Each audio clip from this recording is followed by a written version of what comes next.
Alright guys, HyDra here and I hope you're all doing well and enjoying your day so far. I'm sure the results for OpTic Texas and the Green Wall is sinking in this morning. World Champions of 2024, so much reaction today from the players, from the fans, and various other things as well, especially looking forward from now as to what the next few weeks are going to hold after this momentous result, especially some comments on Drazah, who, let's not forget, at the start of the season rejected the OpTic offer, decided to go to FaZe instead, and that does not seem in hindsight like an especially good decision. But if Drazah was even on this OpTic team, would they have had the same results they did with Kenny? Very much interested in your thoughts in the comments below. Hit the like button if you enjoy. Subscribe if you are new as always. I would greatly appreciate it. This was a crazy pick, by the way. I'm not gonna lie. Shout out Ryan, who I believe captured this photo. The small matter of 150 championships in this image. 16 now world championship rings between these 8 players. 6 season MVPs. It's yeah, this is a photo for the ages. This was just the backstage bit, by the way, right? So this is just as you're about to walk out onto the stage. This is what you go through, where you don't really walk out directly onto the stage, do you? You walk out then through the crowd and then onto the stage. But yeah, this is just great, right? Past and present of OpTic. This is the whole point of this OpTic gaming situation, and I'm kind of ashamed that maybe the formal didn't have the old school kind of like jersey on, because this definitely was very nostalgic actually, seeing those guys in that. But yeah, the past of OpTic in some ways, the present of OpTic in some ways, and maybe for some time the future of OpTic in many respects, because, you know, they're obviously not going to look to slow down anytime soon. This was the footage of that, by the way, from Kremp's PFE when he walked out there onto the stage with the boys. So when they introduced OpTic Texas, and then the first guys that came in, of course, with the OpTic Dynasty, which was, you know, this was a moment, man. And I know people are going to talk about, oh, well, OpTic cheese, OpTic home crowd cheese, and all this stuff. But look, this is how you get the energy in the venue to like absolute all-time highs. And you can see Joe Brady actually here in the foreground taking some photos. So I'm sure there were going to be some great photos that are still going to come out over the next couple of days in this event, because, you know, what a time this was. I thought it was super nostalgic as well. And then, of course, the actual OpTic Texas team, they go on to, frankly, dominate the entire thing. I know there's been lots of discussion overnight, really, as to how well OpTic really played. They definitely played very well. But I think there is an argument to say that the other top 4 teams will look back at the tournament and think, you know what, they didn't play really anywhere near as well as they potentially could have done. FaZe, obviously, that is true for. I think Toronto will feel that way as well, losing as they did to Thieves in the first round and then bowing out in, you know, not their best performance really against the Subliners. And even New York, surprisingly to me, just weren't especially impactful in the grand finals, right? I didn't think their teamwork was especially good. I think, honestly, the moment in the occasion seemed to get to New York to some degree, which is probably understandable, to be fair, given there was like 6,000 people in this massive crowd, and obviously they were all chanting for OpTic to win. But at the same time, it wasn't like New York played their best card, and they were still going to be a contender, right? I think that after they won the most recent tournament, Subliners were always making it deep here, but they just didn't really deliver. So it'll be interesting to hear what happens, or to see what happens in a couple of weeks at EWC, at the Esports World Cup, because OpTic played the best card this weekend, but I think the other teams will think, you know what, they could have played better, but in many respects they might not get the chance to go one better, because they might have to consider roster changes. We're going to talk about that more later on today, but if the FaZe team genuinely does decide that enough is enough and things have to give, then obviously everything is up for grabs, right? It looks like this offseason was going to be, like, it's always interesting, right? It's Call of Duty Esports, it's always interesting, but it wasn't looking like it was going to be like last year, where literally all 12 teams changed and it was complete chaos, because HyDra is locked down to a contract, and more than likely it will stay that way now with Cloud9. Scrappy is locked down to a contract with Toronto, more than likely it'll stay that way. But, you know, and obviously OpTic aren't going to change either, because they've just won the entire event. Usually, though, FaZe will not do all that much. This year, there is a different possibility there, simply because of the result that they had. And if FaZe decide that enough's enough, or something's got to change, or they're going to change something around, then obviously that drags basically all the conversations very much open, because it's not often that you see a FaZe team, especially in terms of the core 3, maybe considering something, although we really don't know what's going on as it presently stands. This was pretty funny, actually, from Octane as well, the OpTic boys. They put together the old school Dynasty roster from World War II, Scump, Zinni, Crim6, and Octane, and that was the only map where those guys are watch partying. They actually lost to the grand final, so pretty funny how that worked out. And OpTic, by the way, become an organisation to win 2 world championships, which is pretty rare. Envy have technically done it with Envy and then Dallas Empire, and OpTic, I guess it was OpTic Gaming and then OpTic Texas, so it's kind of different. But of course, you could also argue that OpTic now is kind of, you know, what Envy used to be. So as an organisation in COD, there's no doubt that these two have been the most successful, and maybe that's likely to continue, because, you know, FaZe, for all they've achieved, in terms of championship results, it's really not that much, right? Like, you look at this FaZe team and you see over the last 3 years, they've still only won 2 events in those 3 years. Nothing in Vanguard, 1 last year, 1 this year. Whereas OpTic, for all their criticism over the last couple of years, you know, they've now won 2 events this season. They won 1 back in Vanguard as well. And obviously, you know, Kenny, now a 2-time world champion. Big questions on where Kenny resides in terms of the all-time list now, because, you know, it becomes the winningest player in the CDL era by championship wins, by LAN wins. Every single year that's been a full year of LAN play, Kenny has won an event in that season. Like, his resume speaks for itself, and there's some crazy numbers, actually. I think I was going to look at them later today. Maybe I can just find them now real quick. On Kenny's results in a LAN environment, because in the last, 7 years now, basically, since he came into the league, out of 37 LANs that he's played, he's been in the finals of 15 of them, which is like a really impressive return,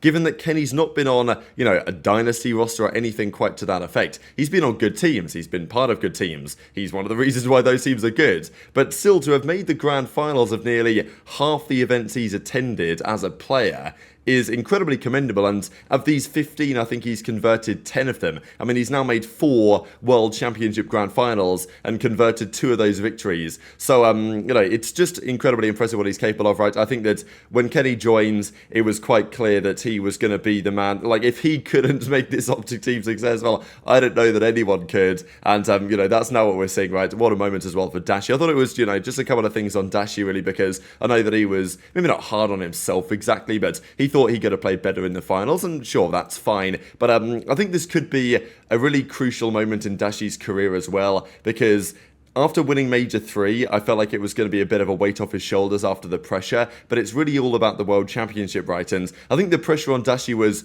pretty huge this event, really. Like, we talked about it from the start of the season, that if there was one year that OpTic were, you know, potentially destined, or whatever you want to say, to win the World Championship, this was the time to do it. I'm sure Dashy felt that pressure when he woke up, but look, he obviously was nervous for the Grand Finals, right, but his teammates played really well, and he gets over the line, and now he's a world champion, and I feel like for Dashy, it could be a real catalyst, right? Because in some respects, a lot of the criticism that's been leveled Dashy's way over the last several years has now been put to bed. All the ups and downs with OpTic, you know, getting dropped from the team, coming back in again, the drama with Rambo, like all the stuff that's happened over the last couple of years. To be able to put that to bed and then potentially, you know, go on and get even stronger from here, that I think is the possibility with Dashy. I thought it was really cool to see Formal as well, because, you know, these two super tight, and Formal was talking about how he'd had some words with Dashy after their top 12 placing at Major 4, and, you know, was kind of gauging his mindset to say, like, has he chalked it up? Does he think it's impossible? Or is his mindset like, no, we can still win. We know that we're capable of doing it. And that, of course, is what they've now got on to execute, right? So, yeah, just great storylines all across the board. This, by the way, is Shotzzy's numbers now. 2 times world champion in Call of Duty, 1 times in Halo,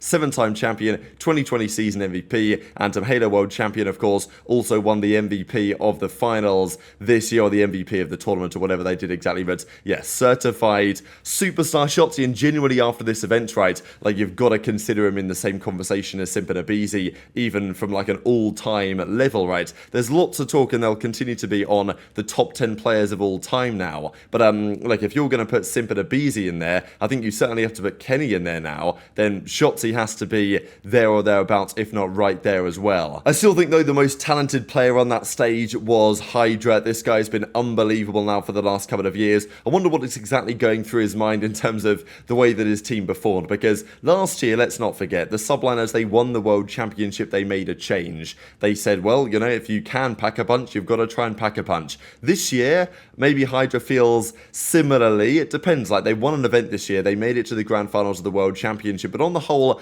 they weren't as competitive, Neil, because they would like to have been, I'm sure, over the course of the entire season. So there is an argument to say that assuming HyDra was to stay, they could consider something. And I mean, look, imagine a world in which, like, the FaZe core, like, splits up or something, then surely New York have to think about what exactly that means for their potential team. This was funny as well, a great tweet here from Cap. Kenny's undefeated in Grand Finals of Champs when his teammates have all their thumbs. Now, this is because he teamed in his 2 losses at the World Championship Grand Finals back in 2018 and 2019. Both times he was teaming with Enable. So obviously, you know, the nub is not going to tolerate the slander, right? And Enable says, oh, everyone who likes his tweet is making fun of disabled people, you should feel horrible. The bike chain is the reason reason, Ken doesn't have 4 rings right now, right? So, of course, you know, he lost his thumb when he was a child. And, you know, maybe if the theory holds that if Kenny, when he's playing with teammates that have thumbs in Champs Grand Final, he's going to win, Kenny could already have been a 4-time world champion at this point. But, you know, Enable, obviously, and Octane go on to talk about it a little bit more. This was some of the discussion, though, on the Drazah piece of the puzzle, because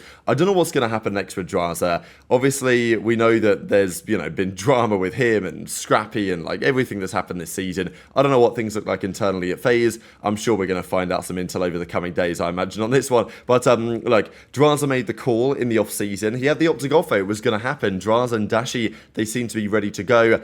I said at the time, like after it all happened, that I think that the way that it played out was actually going to be better for both teams. I think Drazah fit FaZe better. I think Kenny fit OpTic better, definitely, in my opinion. I genuinely don't think that with Drazah, OpTic win champs this year. But, you know, intrigue your perspective in the comments below. Not like I don't think on an individual level, Drazah or Kenny are really too dissimilar. It's just from a personality perspective.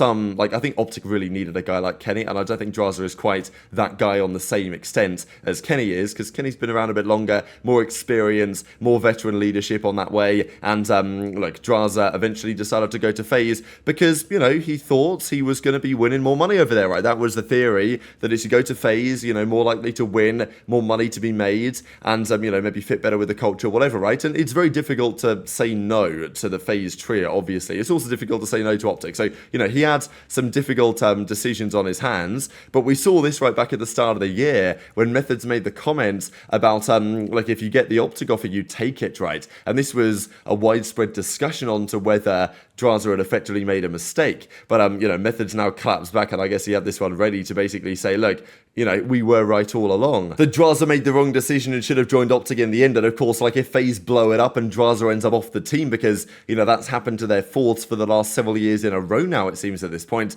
then what next for Drazah? Because the OpTic offer is not there anymore. So there was lots to talk about whether, you know, in hindsight, he may regret that decision or whatever. But the interesting thing to me is that there's another tournament coming up rather soon, and we have to figure out, or these teams have to figure out, exactly what roster they are going to field. The roster lock, I believe, is today, and we'll discuss it later on today, exactly what that potentially means for some of these rosters and teams. But the EWC is coming up, and therefore teams will be practicing again, right? I'm sure they're going to take quite a sizable time off, and this, you know, EWC tournament, it's a big deal. There's a lot of money on the line, but it's not, you know, on the same level as the World Championship, right? But it's, you know, 3 or so weeks time, middle of August, they're going to be heading out there to Riyadh, Saudi Arabia to play in it. Basically every team with the exception of the Los Angeles Gorillas. So, you know, why not turn the streams on, scream some practice or whatever? Because, you know, I want to say that it's not as serious of a tournament, but I mean, it kind of is when the championship winner pockets, is it $600,000-$700,000? So, you know, I wonder how serious these teams will really take it, but I'm sure for now, obviously, OpTic will just be enjoying their victory at the real big one, but very much interested to your thoughts on all this stuff in the comments below. Hit the like button if you enjoyed, subscribe if you're new, take care, and I'll see you next time.